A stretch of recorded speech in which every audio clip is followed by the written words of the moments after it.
ya watoto, furaha nyingi, furaha nyingi, furaha nyingi. Yesu ndani ya watoto, furaha nyingi, furaha nyingi. Basi kusimama tuweze kupata omba.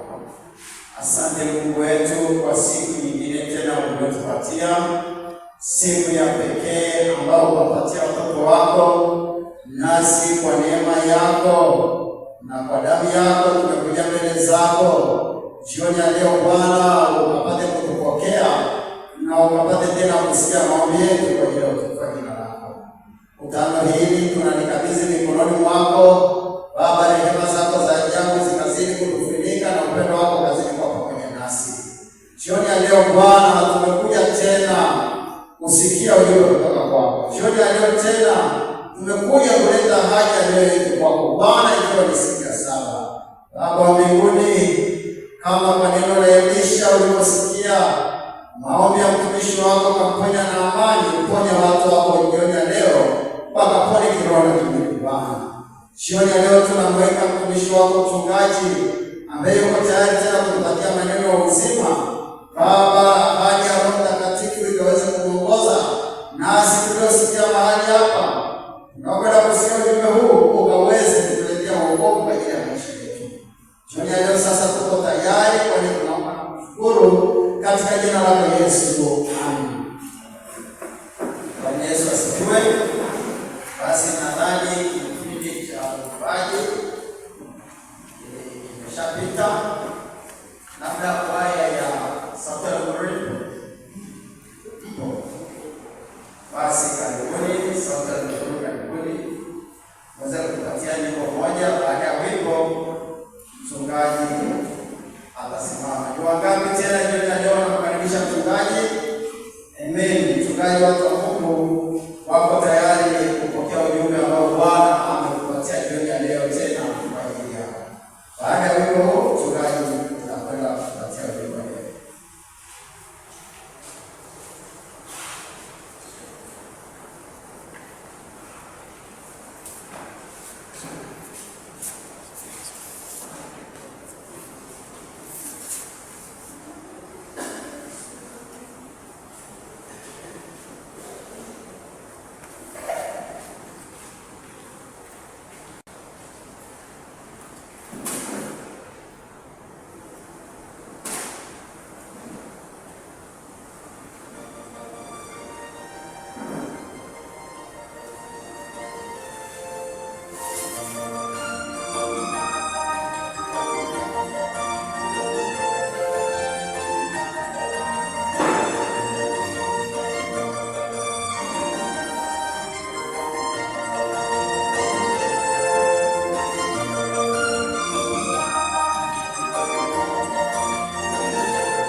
Yesu asifiwe.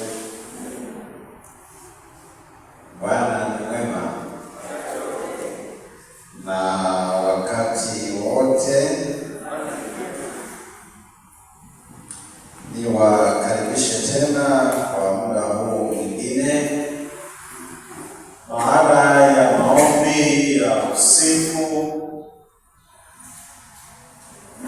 maombi yale ya familia ya asubuhi, yale maombi ya tafakari ulipokuwa katika ofisi yako ama biashara yako.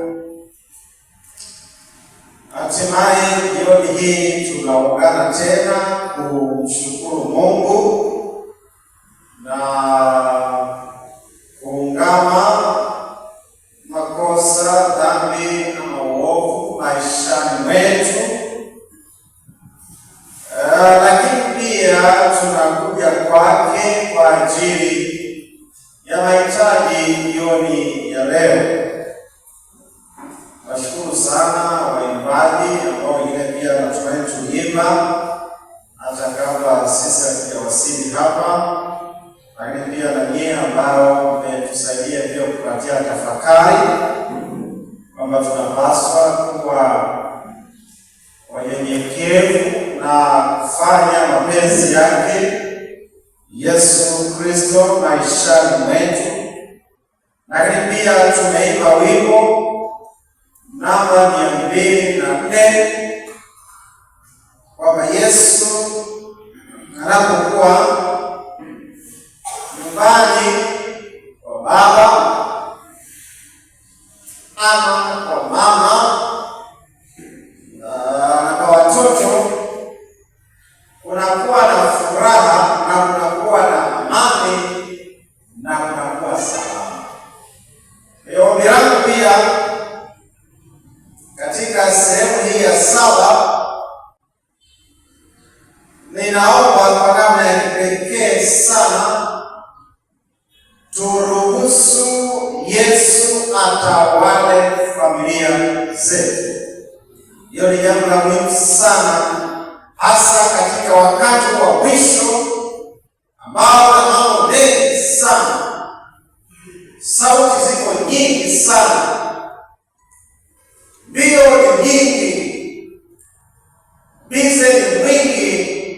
Tujitahidi sana kumkaribisha Yesu kama ambavyo katika Ufunuo sura ya 3 na ile aya ya 20 Yesu anazungumza kila siku na kila wakati, akigonga katika milango ya mioyo ya wanafamilia, anagonga katika moyo wa baba, anagonga katika moyo wa mama, anagonga kwa watoto. Anasema ya kwamba yeyote atakayesikia sauti yangu 1, 2 na kufungua mlango, anasema ya kwamba nitaingia kwake nami nitafanya makao kwake na nitaketi pamoja naye, lakini pia nitakula pamoja naye. Kwa hiyo ombi langu la pekee, Yesu atawale familia zetu. Niliwaambia siku ya jana kwamba leo tutaomba kwa wote wenye ajira, hata kama umeajiriwa kwa mtu, wewe ni mwajiriwa. Leo kanisa zima tunakuombea. Bwana Yesu asifiwe. Tunakuombea. Ila kabla hatujaomba,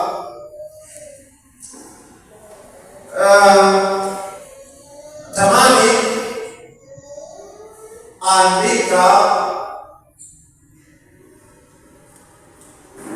hitaji lako, naweza kama ni moja ama zaidi, kwa ile ajira ulionayo. Unatamani Yesu akutendee nini 2026 kwa ajira ambayo Bwana amekuzawadia.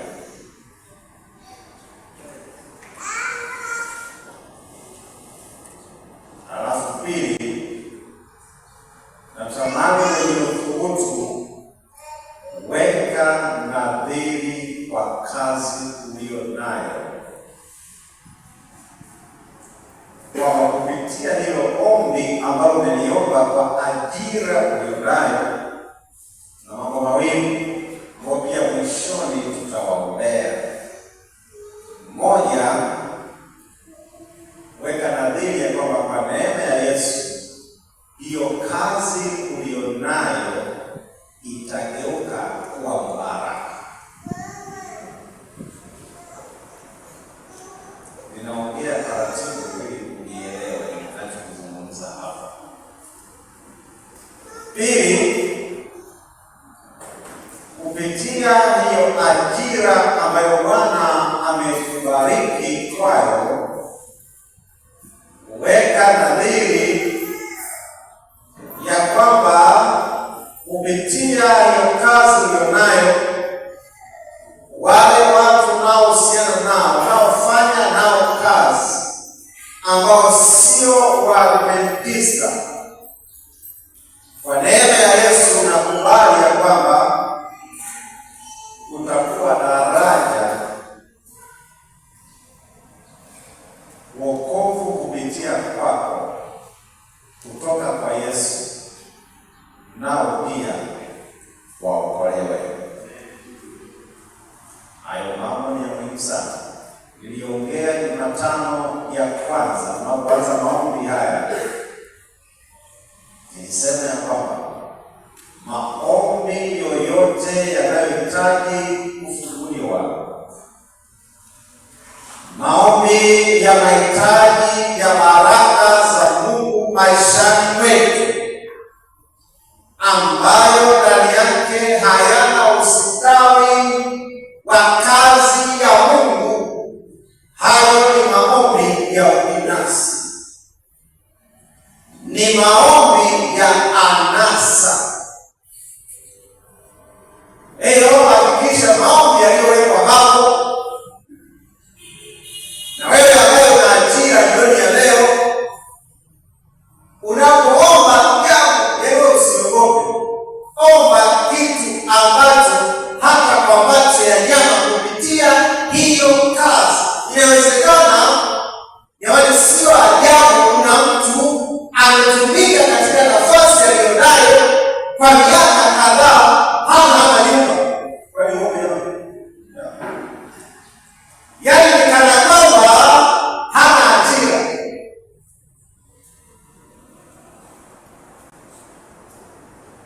Kwa hiyo andika hitaji kupitia ajira ulionayo ili ilete matokeo makubwa kwa jina la Yesu. Na inawezekana ikaanzia kwako. Alafu hiyo wewe unapokuwa umeliandika na karatasi ndio unayo, kama hauna, vijana wako ambao wanaweza karatasi, weka nadhiri mbili. Moja, kwamba Bwana nisaidie kwa ajira nilionayo hii, hata kama ni ndogo namna gani, ama ni ya kawaida, ama ni kubwa, ama ni ya kipato cha juu. Omba hiyo kazi iwe baraka. Na kuna vitu vingi sana. Kila cha kwanza unaahidi ya kwamba kupitia neno moja ndani yake unasema kwamba Yesu nisaidie niwe mwaminifu katika kurudisha na kutoa zaka na sadaka. Lakini kazi kwa baraka ya ile mipango ya miaka yote nayoipanga na ajira ipo na mafanikio, hata kama mkifanya ni vitu vya kawaida tu, kwamba basi hiyo kazi igeuke kuwa baraka, yale mahitaji ya familia, wale wahitaji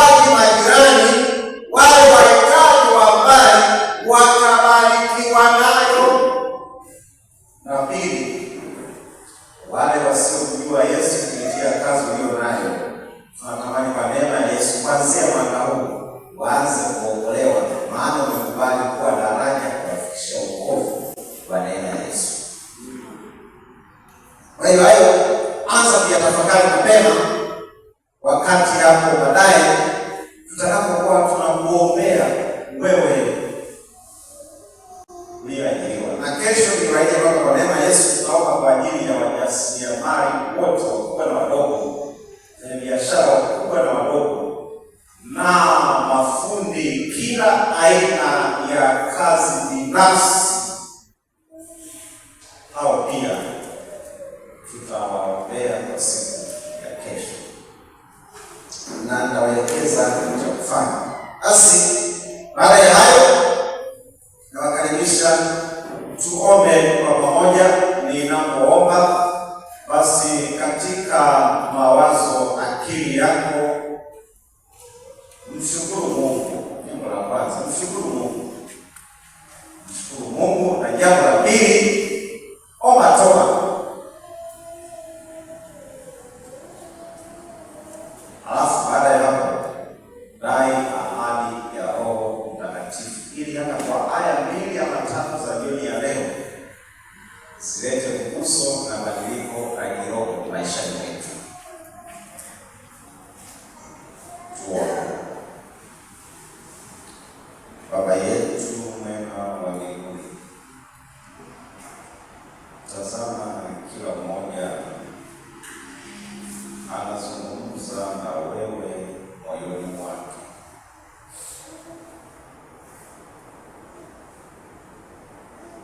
Tuna maombi ya kukushukuru kwa matendo yako makuu maishani mwetu ambayo unatutendea kila siku, hata hatuna cha kukulipa, lakini tuni upendo wako na neema yako na rehema zako. Ninaungana na kanisa zima la Luguruni, tunakushukuru na tunalitukuza jina lako wetu. Baba, jioni ya leo, ikiwa kuna dhambi inayotuzinga kwa upesi kama kanisa katika kinywa cha kila mmoja kinaponong'ona kwako, naomba ututakase na kusamehe dhambi ili tufae kuja kwako jioni ya leo. Na mwisho tunaomba Roho Mtakatifu atawale mioyo yetu jioni ya leo, ili yale maneno yaliyokusudiwa kutuleta pamoja na tutakapokuja kwa mahitaji hapo mbeleni, ukatupokee na kutubariki kupitia jina la Yesu. Amen. Tuko sehemu ya 7. Siku zimeisha. Tuna siku ya Jumatano na siku ya Alhamisi na Ijumaa na siku ya Sabato ni sherehe ya ushindi ambao Bwana ametupatia. Kwa hiyo Sabato tunajiandaa kupiga kelele, na nitakwambia sentensi moja: wana wa Israeli baada ya kupokea maelekezo kwa Yoshua, Mungu aliyopatia kwamba wazunguke kuta za Yeriko kwa muda wa siku 7, ilipofika siku ya mwisho, walipiga kelele za ushindi kabla ya kuta kwa, na baada ya kelele za ushindi wa imani, kile ambacho Bwana aliwaambia, kuta za Yeriko zilianguka na ushindi ukapatikana. Ninakukumbusha mapema, anza kushangilia. Tumeanza jana, tunashangilia ushindi na kupokea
Malaki sura ya 4 aya ya 5 mpaka ile aya ya 6.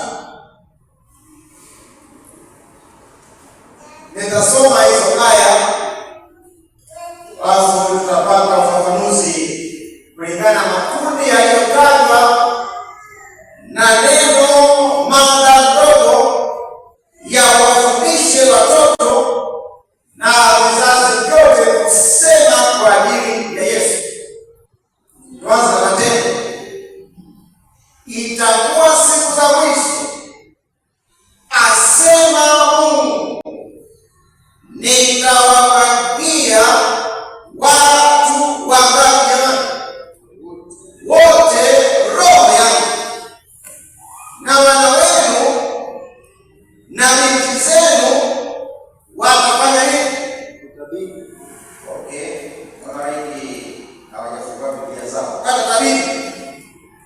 Na vijana wenu wataona maono, na wazee wenu wataona nini jamani? Ndoto. Aya 18. Na siku zile nitawapatia watumishi wangu wanaume na wanawake roho yangu, nao watafanya nini? Watatabiri.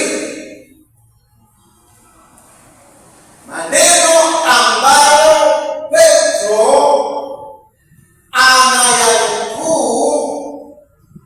anayazungumza kwenye Matendo sura ya 2 aya ya 17 hadi aya ya 18 ni maneno ambayo yalinenwa miaka kadhaa wakati wa nabii Yoeli.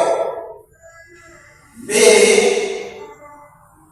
aya ya 27 mpaka ile aya ya 28.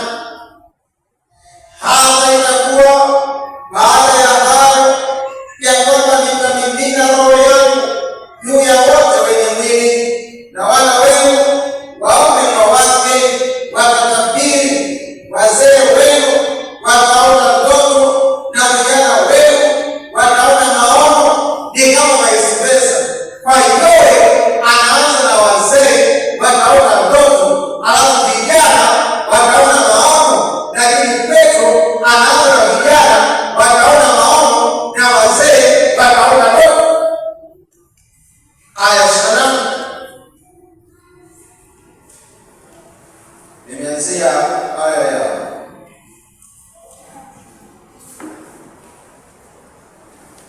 aya 29.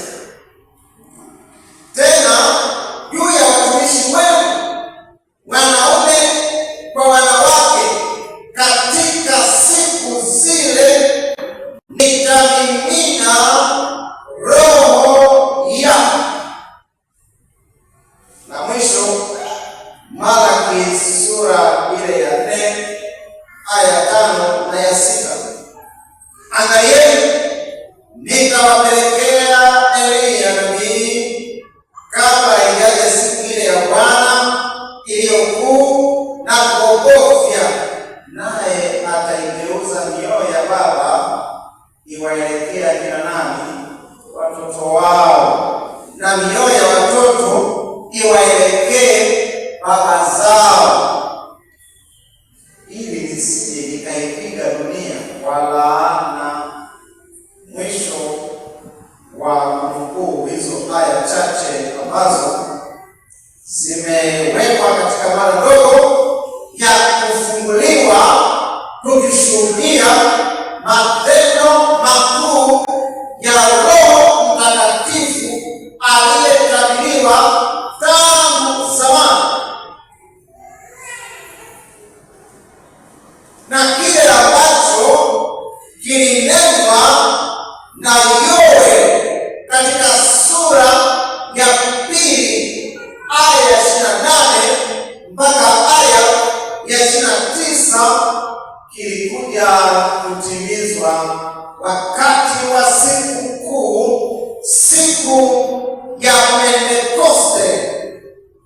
ambapo Roho Mtakatifu alipowashukia juu yao mfano wa upepo, mfano wa ndimi za moto, zikawakalia juu yao, nao wakanena kwa nguvu, na makabila yote walikusanyika pale ili kuwaona, ili kuwasikiliza, wakawasikia kwa lugha zao wao wenyewe.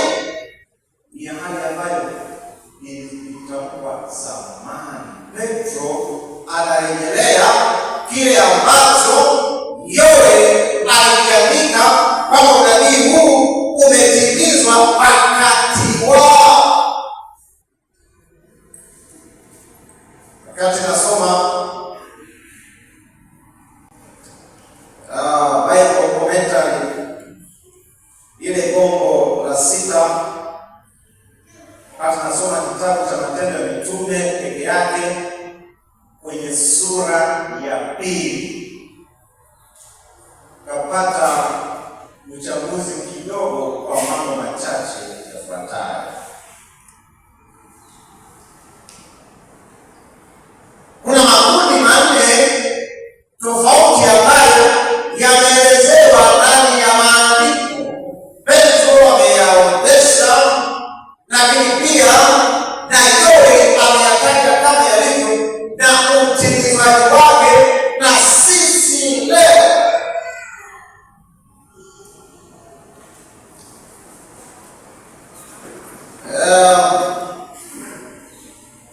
Jambo ama kundi la kwanza limetajwa hapo, anasema ya kwamba wana wenu na binti zenu watatabiri. Walieni mikono ya mabinti na wana na vijana.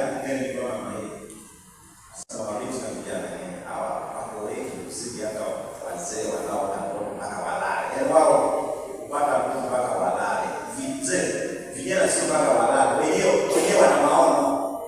Wana vision. Ila wazee mpaka walale. Wanapata ndoto kukisha kwa sasa fanya moja mbili tatu nne tano. Hawa akili zao ziko. Sasa maandiko yanaeleza kwamba wana wenu na binti zenu watatabiri, shall prophesy.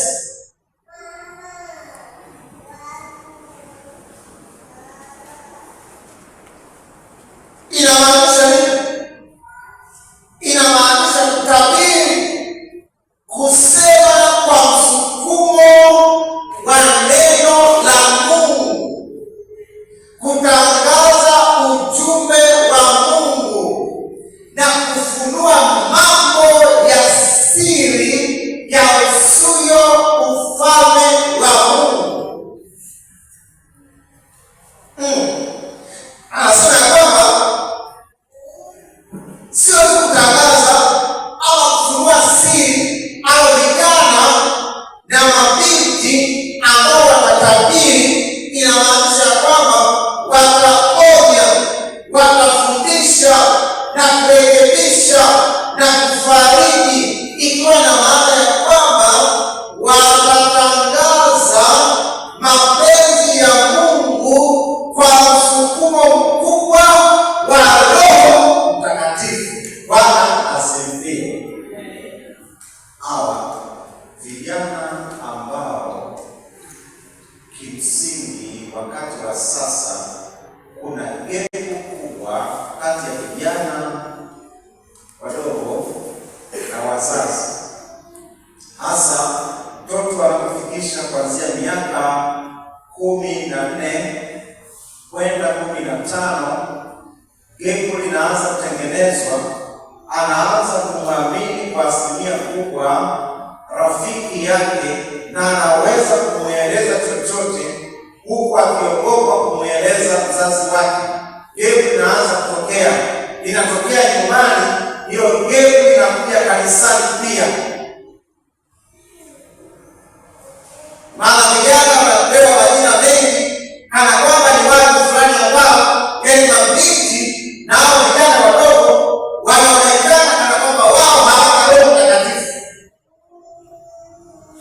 Ni wadhambi hivi, ni waongo hivi, lakini neno la Mungu linaeleza kwamba sio wazee tu, sio watu wazima tu, kwa habari ya Roho ya Mungu anaposema roho yangu litaimwaga kwa watu wote wenye mwili.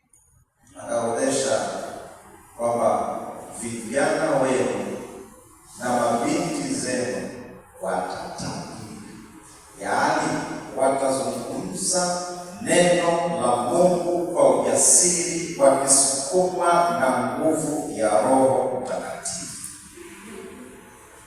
au ambao kwa macho ya jana ni watu wa kawaida,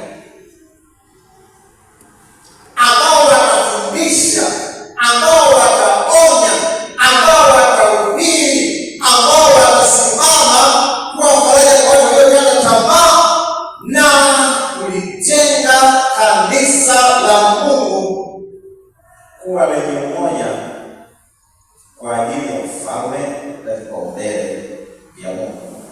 Hiyo Petro na Yohana wanataja habari ya ujio wa Roho Mtakatifu. Haona watu maalum. Ujio wa Roho Mtakatifu ni hitaji la watu wote, kwa yeyote anayehitaji, bila kujali umri, Bwana anamtumia. Nawapa wito kama familia, tuwawezeshe vijana na mabinti wasimame kutekeleza utume na majukumu mbalimbali maishani mwao. Kaingia ndani ya kanisa, tuwatumie vijana, tusaulishe nyuma, hadi tuwaelekeze, maana wakati wa mwisho Roho Mtakatifu anashuka kwao, kwa walio tayari. Bwana atawawezesha, watakuwa mfano wa pekee wa kuwaleta wengi kwa Kristo. Pili, Biblia inataja vijana wengi kwa mjumuiko wa moja kwa moja, young men. Vijana wengi wataona maono, vision. Kule watatabiri, hapa wataona maono. Maono kutoka kwa Roho Mtakatifu yenye kuleta msukumo na maelekezo kwa ajili wakati wa sasa na wakati ujao, ambapo maono hayatakiwi mpaka ulale.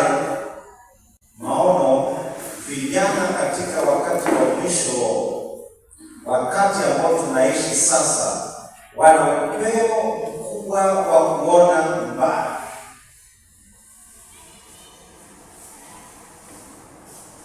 na hasa pale inapotokea kijana anayemcha Mungu, ambaye anadai ahadi za Bwana maishani mwake, na anayeruhusu Roho Mtakatifu kuongoza maisha yake, anakuwa na maono ya sasa na yale yajayo, iwe ni kwa habari ya utume, kwa habari ya maendeleo ya kanisa, kwa habari ya familia, pamoja na mambo yote yanayohusika na utimizwaji wa vipaumbele vya ufalme wa Mungu. Watakuwa baraka na msaada wa pekee maishani mwao, maana Bwana anawaita kama mkono wa msaada wa kuume wa Injili. Vijana. Lakini tatu, wanasema ya kwamba wazee wenu wataona ndoto, ambapo ni ufunuo unaopokelewa wakati wa usingizi, kinyume na maono ambayo hurejelea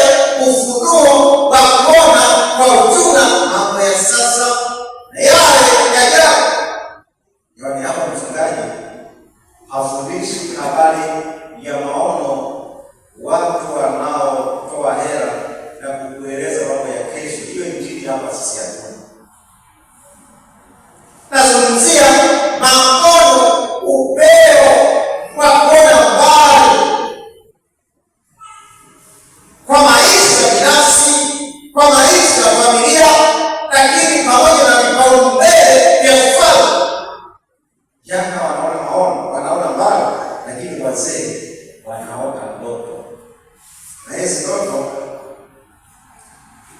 Biblia inatoa maonyo kwamba ndoto, hata kama mtu akiota ndoto kwa ajili ya maisha yake, na hiyo ndoto kweli ikatimia, unaweza ukaiamini ndoto. Mtu ambaye ameota imetimia, lakini akikushawishi usimheshimu Mungu, ukatae. Biblia inasema hivi. Ndoto inayozungumziwa hapa ni yale mafunuo ambayo Roho Mtakatifu anawekeza kwa watu wenye umri mkubwa kwa ajili ya ufanisi mkubwa kwa mbele ya kanisa. Ikiwa na maana gani? Vijana wadogo, vijana wakubwa, pamoja na wazee ndani ya kanisa kwa wakati wa mwisho, wote tuna umuhimu mkubwa kanisani.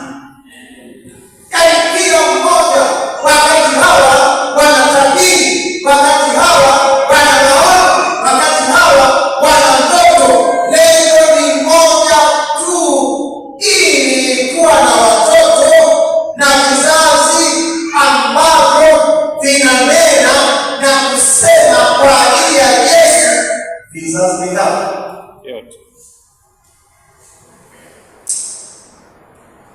Niseme jambo hili. Sehemu ya 4, kama umekoswa sehemu zote hizo tatu, sehemu ya 4 pia inakuhusu. Anasema watumishi wangu, yaani watumishi wangu hawa ndani yake kwa kundi mawili, kuna wanaume na kuna wanawake. Wanaume na wanawake nitawapatia Roho Mtakatifu, nao watatabiri. Kanisa, Bwana asifiwe. Leo kusikia inaonekana kama wanawake ni kiumbe dhaifu. Sasa Biblia inasema hivi, ndio kwamba wanawake ni kiumbe dhaifu. Kwa hiyo nikwambie, kwa habari ya kumwanga kwa Roho Mtakatifu inahusika na watumishi wangapi? Na hao watumishi ni makundi mawili, wanaume na kina nani? Na wanawake. Narudia tena, wanaume na watu gani? Maana kuna baadhi ya watu wana vichwa vigumu, wanaamini ya kwamba aliyejawa na Roho Mtakatifu ni mwanaume peke yake. Na wewe kutana nao, wengine wameenda pale mpaka hapa mwanamke anaishia kutoa huduma hapa. Tunakuwa na meza nyingine iko hapa. Huduma kuu anayepanga pale ni Roho Mtakatifu ni nani? Mwanaume peke yake. Mwanamke anaishia hapa. Lakini aliyefanya usafi hapo ni nani? Sio mnaongea kwa sauti. Ni aliyefanya usafi hapo? Aliyepanga hapo yu? Aliyeweka viti? Ile ikifika kwenye huduma kuu anaishia hapa. Na mpaka maasi kabisa. Lakini Biblia imesemaje kwenye Yoeli 2:29 na Matendo 2, afu zote sura ya 2. Huku ni 10:28, huku ni 17, 29, aya 18 inaeleza kwamba maisha watumishi wangu akina nani? Wanaume na wanawake, hao nitawapatia Roho Mtakatifu, nao watafanya nini? Simalizi, watatabiri. Imeeleza maana kutabiri kule inamaanisha kwamba watatangaza habari njema ya kuja kwa Yesu kwa mara ya pili na mwisho wa maisha ya ulimwengu huu, wakisukuma kwa nguvu ya Roho wote. Roho hajawekwa kwa ajili ya wakubwa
kungoja ahadi ya Roho Mtakatifu.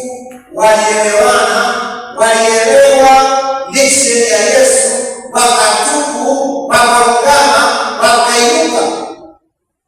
Yaani wewe hukuja leo hapa, narudia tena taratibu, wewe ni nabii Elia wa leo. Umekuja kufanya nini? Umekuja kufanya moja, kazi ulionayo au ulionayo ni kugeuza mioyo ya baba iwaelekee watoto wao na mioyo ya watoto wao iwaelekee baba zao, ili nisije nikaipiga dunia hii wala. Inamaanisha nini? Kama mimi ni Elia wa leo, wewe ni Elia wa leo, wewe nitumie Kiswahili kizuri, wewe ni spika ya Yesu.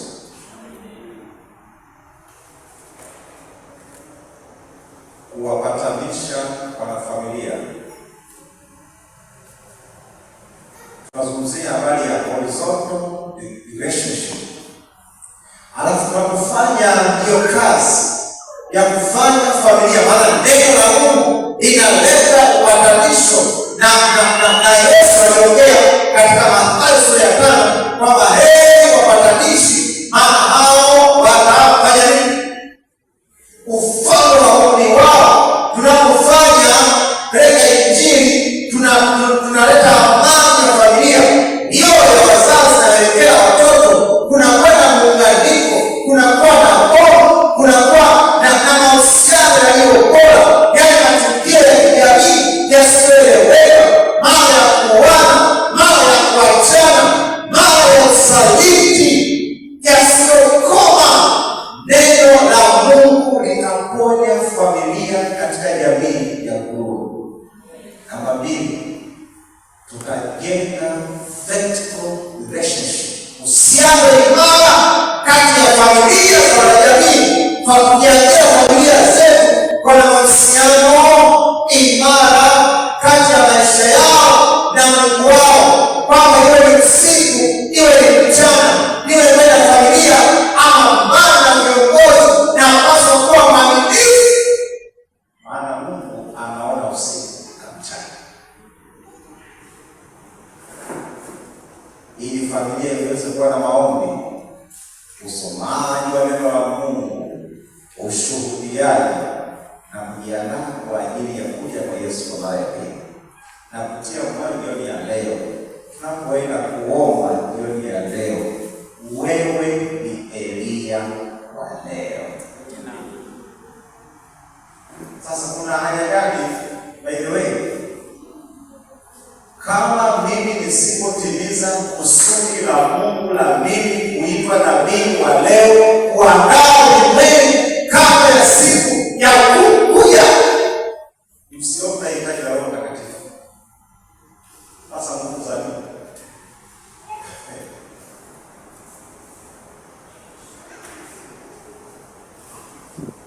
ni sawasawa na mtu ambaye nyumbani kwake anagunia ndani ameweka mchanga na kokoto,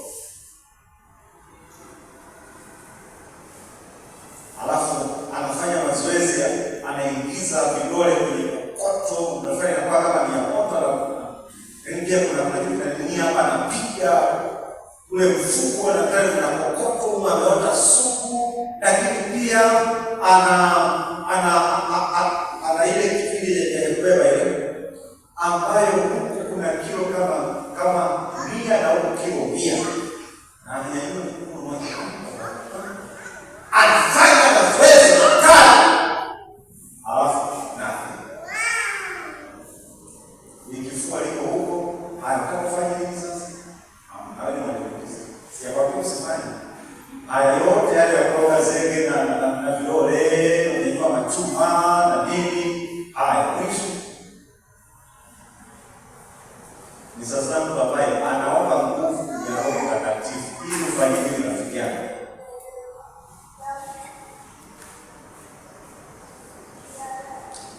ninakupatia wito, unapotoka hapa jioni ya leo, unapotembea kwenda nyumbani, asubuhi ukiamka kwenda kazini, unapoendesha gari yako, unapoendesha pikipiki, unapopiga hatua kutembea, unapoenda daladala, sauti ya Yesu inakwambia hivi: nimekuteua wewe kuwa nabii Elia 2026. Unafanya nini? Pamoja na kwamba kuna wakati utakutana na vitisho vikali, kama Elia aliposikia sauti ya mwanamke Yezebeli kwamba nitashika kichwa chako asubuhi, Elia alikimbia. Lakini bado Mungu alimfuata akamwambia kwamba Elia, unafanya nini hapa? Bado akampatia chakula kupitia kunguru, akakaa siku 40 kwa mdomo, lakini bado alikuwa hana amani na kutia moyo. Unapitia vipindi kadhaa, wewe kama Elia aliyeitwa kwa mpatanishi wa familia, ulioitwa kuangazia watu nuru ya Kristo. Sasa ni hatari Elia wa leo aliyeitwa kuwapatanisha wanafamilia, yeye ndiye anakuwa simamizi sasa. Yaani wewe ndio unakuwa unawatawanya sasa. Mungu atusaidie sana. Tujitoe kwake leo. Tuko tayari, leo ni siku ya 7 kupokea Roho Mtakatifu. Hizo nguvu tusimame kama Elia wa leo, ili kuunganisha familia za jamii yetu na kuelekeza kwa Kristo mwenye uweza na mamlaka. Na Mungu atusaidie jioni ya leo, atupatie nguvu za kusonga mbele kwa imani kupitia jina la Yesu. Amina.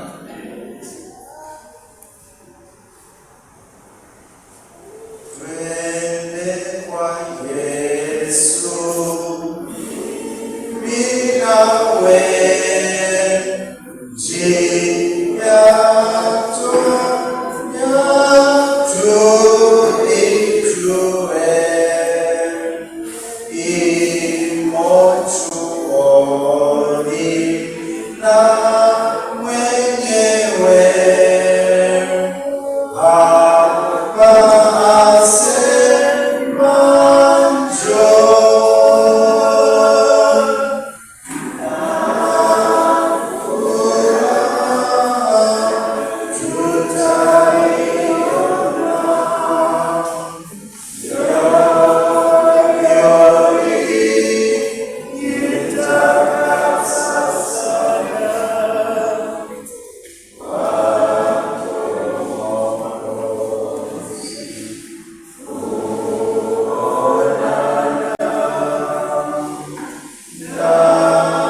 mwambie Yesu kwamba niko tayari kwa ahadi yako ya muda mrefu kwamba utamwaga Roho yako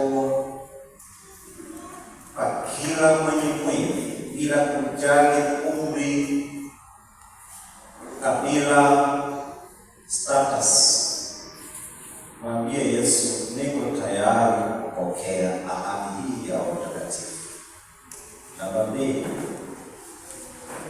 mwambie ya kwamba nisaidie niwe Elia wa kweli wa leo, kama ulivyomwezesha Elia, ulivyomwezesha Yohana Mbatizaji kukemea wazi dhambi na kuwaelekeza watu kwa ajili ya toba. Mwambie Yesu pia kwa maisha yaliyosalia uwe Elia wa leo, kuwapatanisha wanafamilia pamoja, tukianzia kwetu na kuandaa kwa ajili ya ufalme ama uzima wa milele. Karibu kwa ombi fupi tunapozungumza mioyoni mwetu.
mbili, ninaomba familia mbili, namaanisha kwamba familia mbili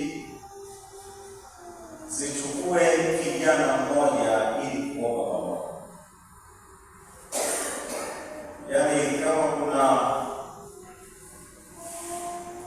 familia mbili mnaungana na tunachukua kijana mmoja, awe binti ama kijana. Maombi ni mafupi ya dakika mbili. Kijana utaomba kwa ajili ya hizo familia mbili kulingana na somo la leo. Familia mbili utaomba kwa ajili ya huyo kijana kulingana na somo la leo, maana inahusisha makundi yote. Kwa hiyo tunapofanya zoezi hilo kwa ufupi, tutakuwa tukiimba wimbo kutoka hapa mbele. Tunapoanza kuimba huo wimbo, kuanzia sasa anza muungane hizo familia mbili kwa kijana mmoja. Yesu Mwokozi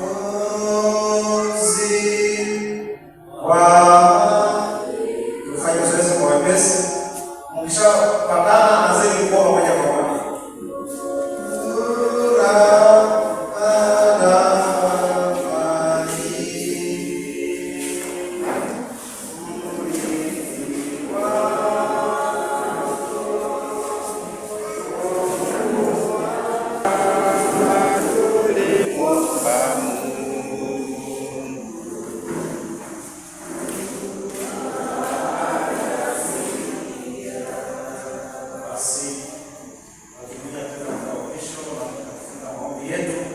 Sana naomba niwaite marafiki zetu ambao wameajiriwa. Tutakuwa na ombi moja la baraka kwa kile nilichokiongea hapo awali.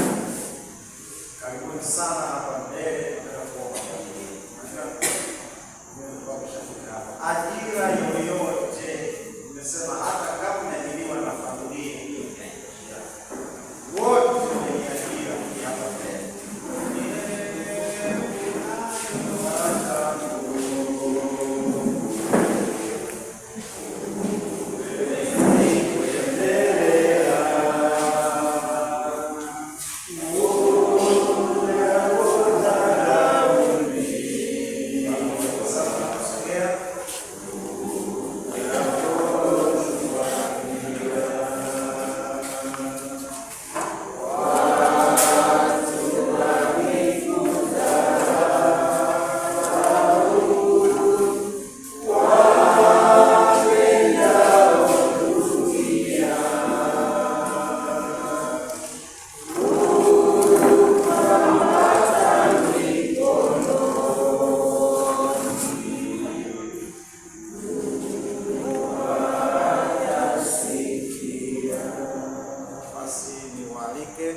kwa sababu pia tutaomba kwa ajili ya maombi yaliyowekwa hapa.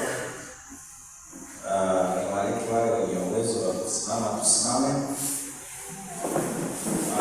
Wakati ninapoomba na wewe pia omba, ninaomba tuzoee maneno haya. Tumeanza kuanzia jana, tunamshukuru Mungu kwa sababu anajibu maombi yetu. Yaani hilo usisahau, unatembea zungumza, nashukuru Mungu kwa sababu umejibu maombi yetu. Kwa nitaomba kwa kile ambacho tukiandika nikiweka hapa. Hata kama ukiandika nimepatia maelekezo. Moja, omba hiyo kazi iwe baraka kwa nilivyoeleza. Pili, kupitia kazi yako uweze kuwa daraja la kuwafikia wasiomjua Yesu, hasa wale wanaofanya nao kazi. Tuombe. Baba yetu mwema wa mbinguni, ninakushukuru kwa sababu tangu tulipoanza Jumatano mpaka leo tumeshuhudia uwepo wako na jina lako likatukuzwe. Baba, nakushukuru kwa sababu hata wagonjwa umewaponya kwa jina la Yesu. Tunakushukuru Mungu wetu, hata watoto pia wamerudi shule. Tunakushukuru, tunawaombea wakafanye vizuri katika masomo yao. Hata kama kuna mzazi ambayo bado shule zimeanza na bado hajafanikiwa kupata ada, Baba, ninamwombea tena jioni ya leo, moyoni mwake weka wimbo wa furaha, ukampatie kushinda na hatimaye akashuhudie upendo wako na matendo yako hata katika nyakati zisizoeleweka. Baba, nakushukuru pia kwa sababu hata kijana aliyekuwa analia kwa ajili ya mwenzi apate mwenzi wa maisha, alikuwa hana amani, hata kama bado hajampata, lakini nakushukuru kwa sababu moyoni mwake kuna furaha na Yesu ametawala. Baba, nakushukuru kwa sababu hata ile ndoa iliyokuwa imekosa amani, amani imerejeshwa kwa imani, ukalete furaha na tumaini moyoni mwa mtoto wako.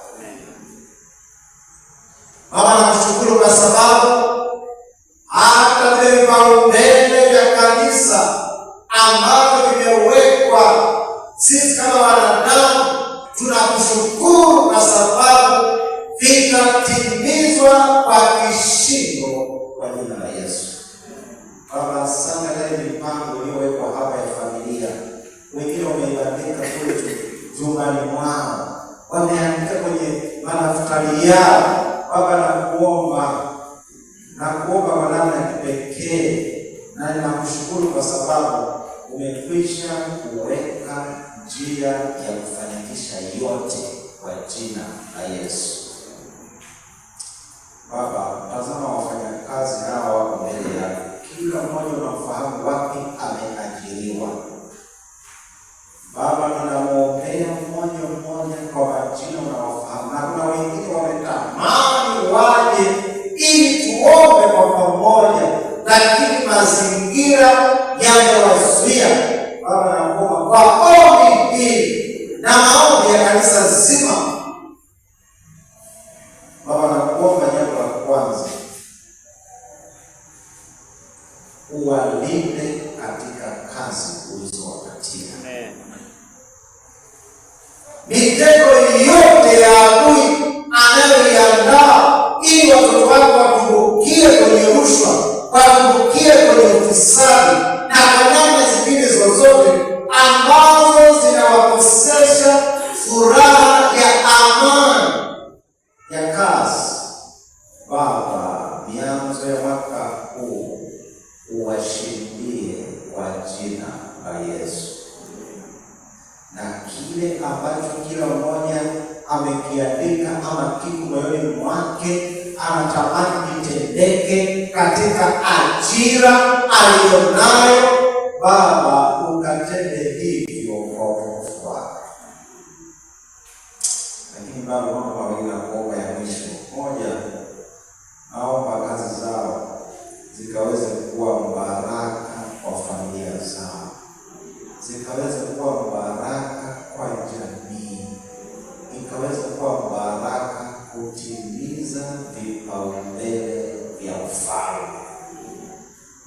Na pili, wale wanaohusiana katika kazi, naomba hawa wapendwa, wako vijana pia wako hapa, kuna watu wazima wako hapa, wa kiume kwa wa kike, na kuomba Baba, ninawaombea kwa namna ya kipekee kwa ajira ulizowabariki, kwa status walizonazo makazini mwao, hata kama ni kazi ya aina gani ambayo ni njema mbele zako, naomba ukawafanye kuwa nabii Elia maofisini. Amina. Ili wengi wakaokolewe. Nitafurahi kusikia baadhi ya wafanyakazi hapa wanawaita wainjilisti, wanawaita wazee wa kanisa, wanawaita mchungaji, kama mchungaji, njoo, nina rafiki yangu kazini, nimeweka appointment na tamani apokee habari njema.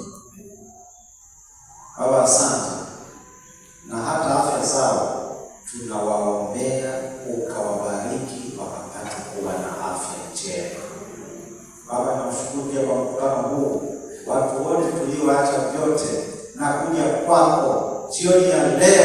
Ninaomba kwa namna ya kipekee tuondoke hapa tukiwa na imani ya kwamba Mungu wetu wa milele umepokea ibada yetu ya jioni ya leo na tumebarikiwa kwa jina la Yesu. Ukatulinde, ukatubariki, malaika wako watakatifu wakatuzingire na kutuokoa na yule mwovu. Na hapo jioni tena kwa Jumatano ya maombi ndani ya siku 10 tukane tena na tukafunguliwe kwa jina la Yesu. Amina.